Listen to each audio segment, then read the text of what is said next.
ओम शांति।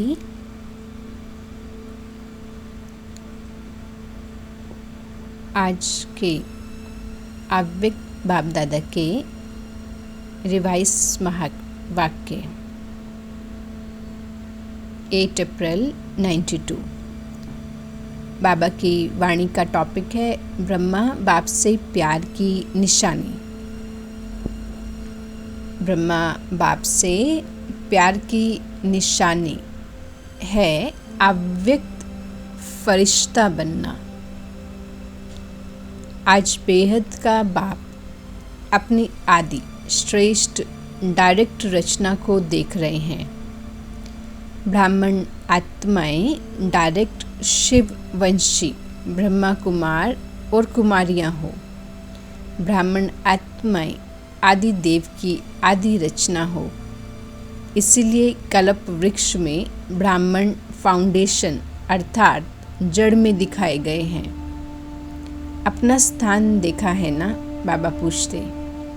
तो वृक्ष में आप आदि रचना बीज के समीप जड़ में दिखाए गए हो। इसीलिए डायरेक्ट रचना हो। अन्य आत्माएं डायरेक्ट माता पिता अर्थात शिव बाप और ब्रह्मा माता अर्थात डायरेक्ट परमात्म रचना नहीं है।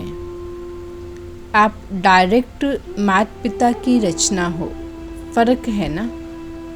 बाबा कहते कि आप आदि रचना और अन्य धर्म आत्माओं की रचना दोनों में अंतर है। आप परमात्मा पिता की रचना है। अपने रचता माता पिता दोनों को अच्छी तरह से जानते हो। अन्य धर्म की आत्माएं आप तना से निकली हैं। आप जड़ भी हो और तना भी हो। ब्राह्मण रूप में वृक्ष की जड़ में हो और देवता रूप में वृक्ष के तने हो। और सभी धर्म आप तना से निकलते हैं। तो आप डायरेक्ट रचना का कितना महत्व है। डायरेक्ट बीज के साथ में संबंध है। उन्हों का इनडायरेक्ट संबंध है। आपका बाबा से डायरेक्ट संबंध है। आप सभी रूहानी नशे से कहेंगे कि हम परमात्मा की संतान हैं। जो भी धर्म वाली आत्माएं आती हैं वह सभी अपने को क्रिश्चियन बौद्धी इस्लामी कहलाएंगी। डायरेक्ट शिव वंशी व आदिदेव ब्रह्मा की रचना नहीं कहलाएंगी। क्राइस्ट वंशी क्रिश्चियन कहेंगे। धर्मपिता क्राइस्ट के क्रिश्चियन हैं, यही जानते हैं। वह सभी धर्म पिता के वंश हैं और आप कहेंगे परमात्मा के। तो धर्म पिता और परम पिता कितना अंतर है ना। डबल विदेशी क्या समझते हैं, परम पिता के हो या धर्म पिता के हो। परम पिता के अर्थात डायरेक्ट रचना होना। तो डायरेक्ट और इनडायरेक्ट में कितना अंतर है। नशे में भी अंतर है तो प्राप्ति में भी अंतर है। इसीलिए भक्ति मार्ग में भी इनडायरेक्ट अपने इष्ट के द्वारा बाप को याद करते हैं। अगर कोई शिव भक्त भी है तो वो भी शिव शंकर एक मान करके याद करते हैं। तो इनडायरेक्ट हो गया ना। जानते भी हैं कि राम का भी रामेश्वर है, लेकिन फिर भी याद राम को ही करेंगे। तो भक्ति इनडायरेक्ट हो गई ना, क्योंकि भक्त आत्माओं की रचना भी पीछे की आत्माएं हैं। आप डायरेक्ट परमात्म वंशी आत्माएं हो। द्वापर में भक्ति भी करते हो तो बिना पहचान के भी पहले शिव बाप की भक्ति करते हो। ब्रह्मा विष्णु शंकर ये सूक्ष्म देवताओं की पूजा ये पीछे शुरू होती है, आदि में नहीं। तो अन्य आत्माएं रचना भी इनडायरेक्ट आत्माओं द्वारा है और भक्ति में भी इनडायरेक्ट भक्ति है। आप डायरेक्ट भक्त हो, इनडायरेक्ट नहीं, अर्थात शिव की पूजा ही आरंभ करते हो। बाबा कहते तो प्राप्ति में भी देखो आप डायरेक्ट आत्माएं अर्थात डायरेक्ट रचना को अनेक जन्मों के लिए वर्षा जीवन मुक्ति का मिलता है। अन्य आत्माओं को जीवन मुक्ति का वर्षा इतने समय का नहीं मिलता है। आपकी जीवन मुक्ति आधा कल्प चलती है। और अन्य आत्माओं की जीवन मुक्ति और जीवन बंधन दोनों ही आधा कल्प के अंदर मिलता है, वह भी द्वापर से आदि वाली आत्माओं को। पीछे वाली आत्माओं को तो थोड़े जन्मों में ही दोनों ही प्राप्ति होती है। और विशेषता यही है कि आपकी जीवन मुक्ति अर्थात गोल्डन सिल्वर एज चक्र के भी गोल्डन सिल्वर समय पर प्राप्त होती है। आपकी गोल्डन एज है तो युग भी गोल्डन एज का है, प्रकृति भी गोल्डन एज है। चक्र को अच्छी तरह से जानते हो ना। और अन्य आत्माओं की जब गोल्डन एज है तो युग कॉपर एज या आयरन एज है। कॉपर एज में उन्हों की गोल्डन एज है और आपकी गोल्डन एज में गोल्डन एज है। कितना अंतर हुआ। आप सत्व प्रधान हैं तो प्रकृति भी क्या है, सत्व प्रधान। वो रजो प्रधान में प्रकृति में सत्व प्रधान स्टेज का अनुभव करते हैं। तो डायरेक्ट और इनडायरेक्ट रचना का कितना अंतर है। बाबा कहते इतना नशा है कि हम डायरेक्ट परमात्म रचना है, सदा नशा रहता है। बाबा पूछते या कभी कभी नशा चढ़ता है, परसेंटेज में फ़र्क पड़ जाता। अभी 100% रहता है तो कभी 50%, लेकिन रहना क्या चाहिए, सदा एक रस रहना चाहिए ना। तो चाहिए कब तक कहेंगे, सदा नशा रहता है या फलक से नहीं कहते हो रहना चाहिए कहते हो। तो संपूर्ण बनना अर्थात जिसमें ये चाहिए शब्द समाप्त हो जाए। सभी के मुख से यही निकले कि सदा है, उसके लिए कितने वर्ष चाहिए। बाप भी पूछता है कितने वर्ष चाहिए। बाप पूछते हैं हाँ 10 चाहिए या उससे भी ज़्यादा व कम चाहिए, क्योंकि तपस्या वर्ष आरंभ किया, अब तो समाप्ति का समय आ गया है। लेकिन जब आरंभ किया तो सबने क्या संकल्प किया, संपन्न बन जाएंगे, यही सोचा था ना। वर्ष तो समाप्त हुआ लेकिन आप संपन्न हो गए या होना है। और वर्ष चाहिए, औरों को चैलेंज करते हो कि सेकंड में मुक्ति जीवन मुक्ति का वर्षा लो, या कहते हो 25 वर्ष में ये वर्षा लो। तो 12 मास में कितने सेकंड कितने दिन हुए। तो सबको संपन्न बन जाना चाहिए या अभी और समय चाहिए, क्या रिजल्ट है, कितने वर्ष चाहिए ये बता दो, नहीं तो दूसरा वर्ष समाप्त होगा। फिर यही गीत गाएंगे कि अभी समय चाहिए। यह चाहिए का गीत कितने समय का है। गीत का भी 3 व 5 मिनट टाइम होता है ना। तपस्या वर्ष में दृढ़ संकल्प किया या संकल्प किया, दृढ़ता की निशानी है सफलता। फिर तो इस वर्ष और फोर्स की तपस्या चाहिए ना, या सेवा करनी है, दोनों नहीं कर सकते हो। आपका कर्मयोगी टाइटल नहीं है, योगी है। वैसे देखा जाए तो सेवा उसको कहा जाता है जिसमें सबकी और सर्व की सेवा समाई हुई हो। दूसरों की सेवा करें और अपनी सेवा में अलबेले हो जाएं तो उसको वास्तव में यथार्थ सेवा नहीं कहेंगे। सेवा की परिभाषा ही है, सेवा के मेवे मिलते हैं। सेवा अर्थात मेवा, फ्रूट, प्रत्यक्ष फल। सेवा करो, मेवा खाओ। अगर सब की तरफ अलबेले बन जाते हैं तो वह सेवा मेहनत है, खर्चा है, थकावट है, लेकिन प्रत्यक्ष फल सफलता नहीं है। पहले सबको सफलता, साथ में औरों की भी सफलता की अनुभूति हो, साथ साथ हो। सबको ही और औरों को नहीं हो तो भी यथार्थ सेवा नहीं है। और औरों को हो और स्वयं को नहीं हो तो भी बाबा कहते हैं यथार्थ सेवा नहीं। तो सेवा में सदा और योग दोनों की साथ साथ, बाबा कहते सेवा में सेवा और योग दोनों ही साथ साथ क्यों नहीं रहता। उसका कारण क्या है, एक को देखते हो तो दूसरा ढीला होता है, दूसरे को देखते हो तो पहला ढीला होता है।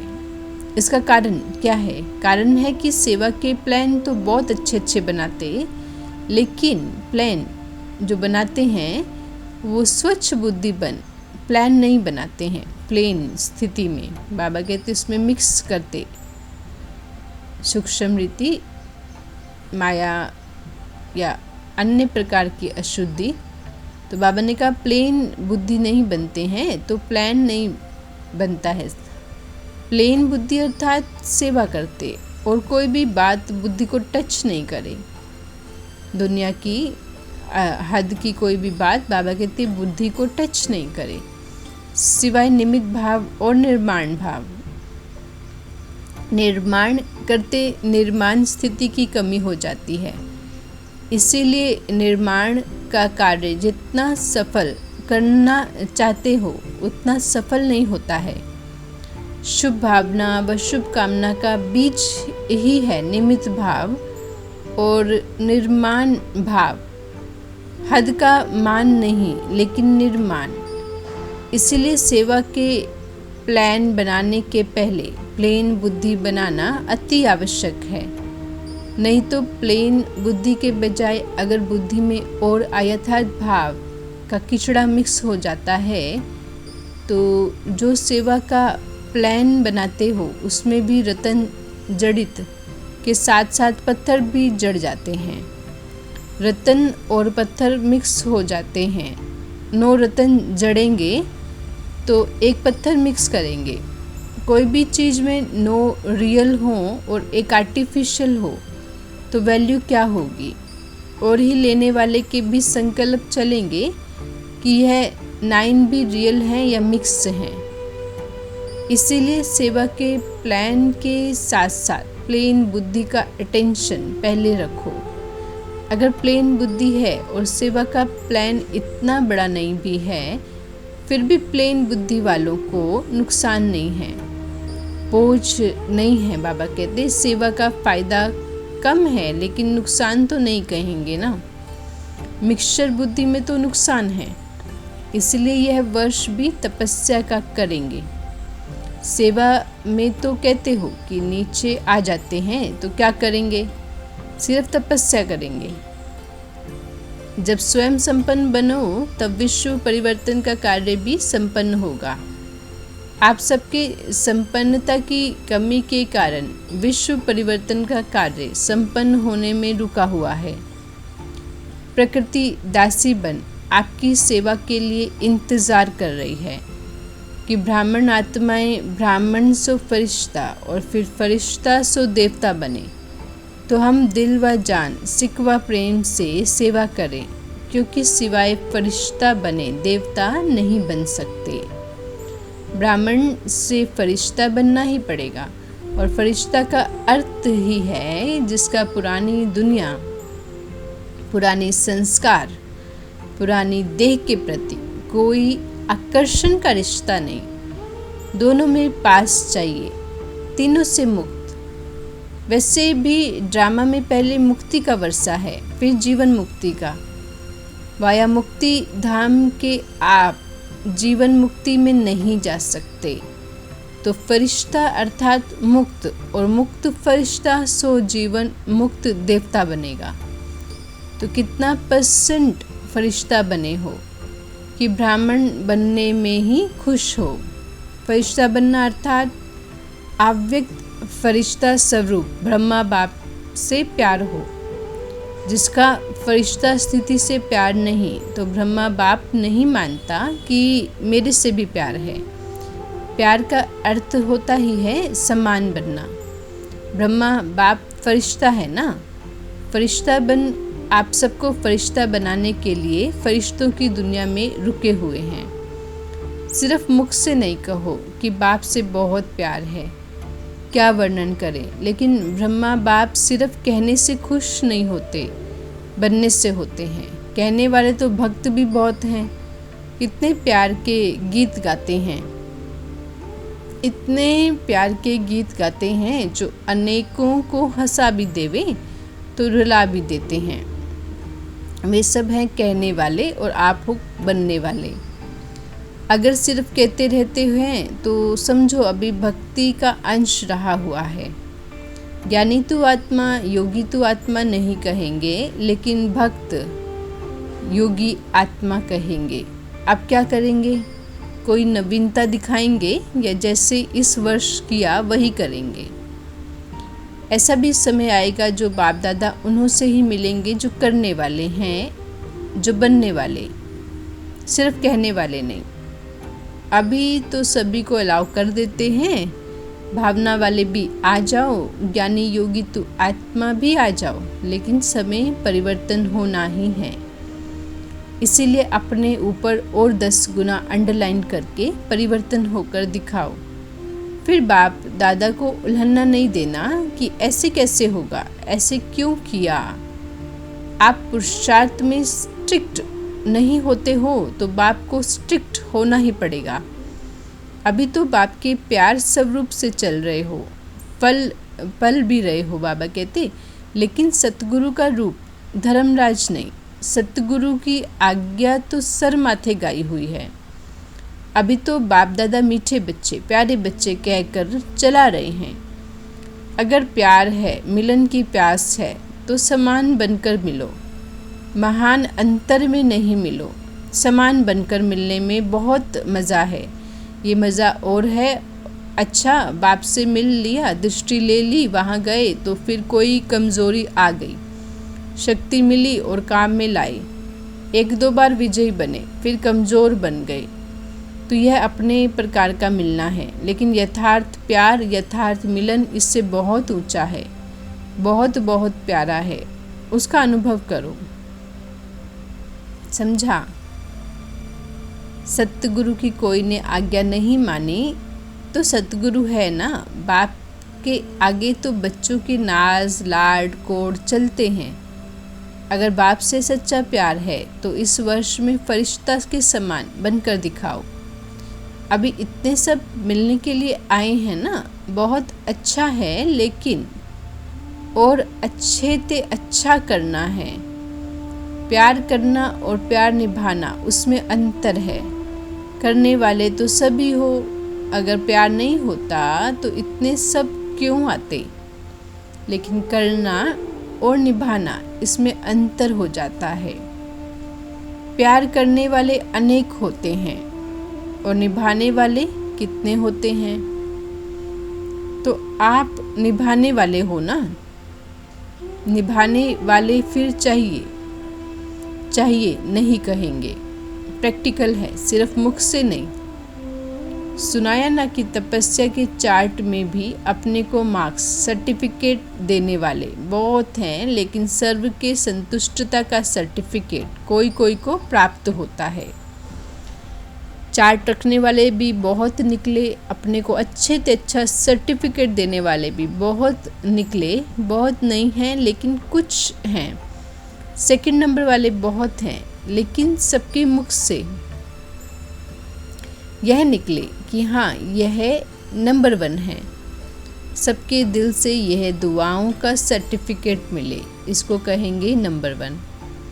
कई बच्चे कहते कि हम तो ठीक हैं, लेकिन कोई आत्मा का कोई कड़ा हिसाब है हमारे से, जो कितना भी उसको संतुष्ट करते, लेकिन वह संतुष्ट नहीं होता। बाप दादा ने पहले भी कहा था कि अगर ऐसा कोई कड़ा हिसाब किताब है भी, तो भी कम से कम 95% सर्टिफिकेट मिलना तो चाहिए।